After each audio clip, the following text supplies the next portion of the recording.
Thank you for your dedication and service to the community, and I wish once again to speak again on the subject of the daytime curfew is instituted within your city. I want to reiterate what I've done on 2 previous occasions, that I'm not only a homeschooling mom, I am a business owner in the city of Bedford. So you have heard from a business owner. This is the 3rd time. I want to remind you all, no matter what is said, before I get started, that this is a liberty issue. It has impacted my freedom of movement. It did it today. I have, for those of you that have not heard from me, I have continuously and successfully homeschooled for 14 and a half years.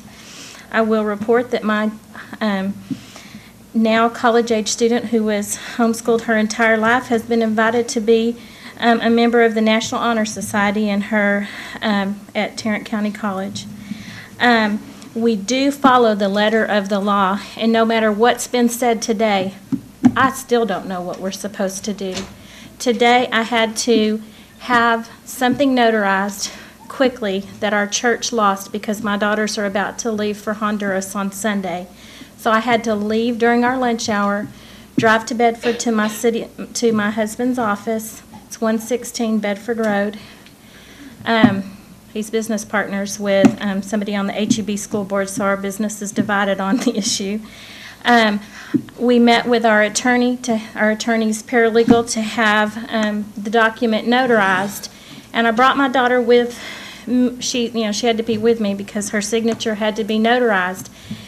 I was comfortable doing that because I had documents with me that showed we were about business that you could say had to do with education, or at least in my view. However, it was our lunch hour, and I needed to go to Walgreens to purchase quite a bit of things that my daughters need for this trip. As a matter of fact, I spent $48. It would have been spent in Bedford at Walgreens, but I wasn't comfortable doing that because I don't want to teach my children either to thwart the law. I also don't want to teach I don't want my children to have an experience where they're questioned, because then I don't want them to be afraid of the law. So I left your city to go spend that money. I also then called and informed that business what they lost. So you may be hearing from the manager at Walgreens. So I want you to know that it has impacted things, and I'm not ignorant. I don't misunderstand. The law the ordinance is not written well enough that we can tell what we're really supposed to do or not supposed to do. And even though you can say it does not violate the Constitution, it does violate my ability to let my kids know where they stand and what they're allowed to do. I would say rescind it completely. I have found, even in the Star-Telegram today, alternative ways that are very successful in changing the hearts, minds, attitude, and future education and lifestyle of kids here, used in Wise County and other places. And yes, it will cost a little bit of money, but I think that money can be recouped by dealing with the truancy issue in a more fair way. I would volunteer, I would mentor, I would do whatever it took. But the way that this ordinance is, it is still wrong. It does. We are not. I know you said on a couple of occasions that you heard what we said and you appreciated it, but you didn't even remember that a business owner had spoke to you.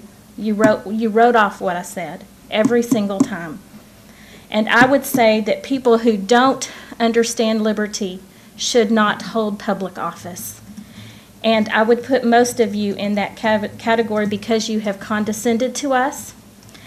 You've brought public school officials in and let us know that, there's not very many of us. We really don't count. I submit to you, you have no idea how many of us there are.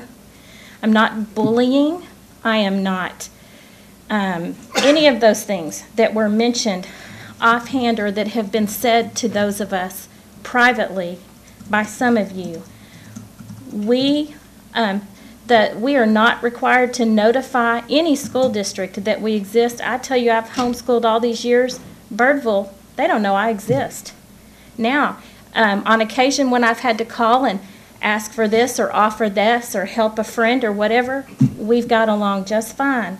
But they've never asked me, nor do they have a right to ask that I exist. Therefore, I submit that HEB School Board and the City of Bedford don't know how many of us there are. And the truancy law, many things were said that were eloquent and well-spoken, and I see that there is a need. There are many other ways to meet this need. And as far as the one gentleman from the alternative school, and I have another homeschooling father who also works at an alternative school district in the Tyler area, these two people that he told all kinds of stories about, they do not, they were adverse of the law anyway. They weren't running from the law because of the truancy law. They were breaking the law and in trouble and could have been arrested for any of the offenses that they had done. So I'm not even sure that you can say the truancy law is what turned them around. What turns people around are things like this. This is a GPS monitoring program that can be used. We know who the kids are that aren't in school. We know their addresses, their phone numbers, how to reach them, what to do. Let's get together as communities and business owners and make positive changes that don't affect the rest of the community in an adverse way.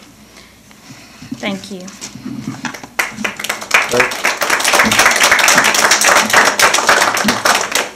But I didn't mean for everybody had to line up and stand there. You might be standing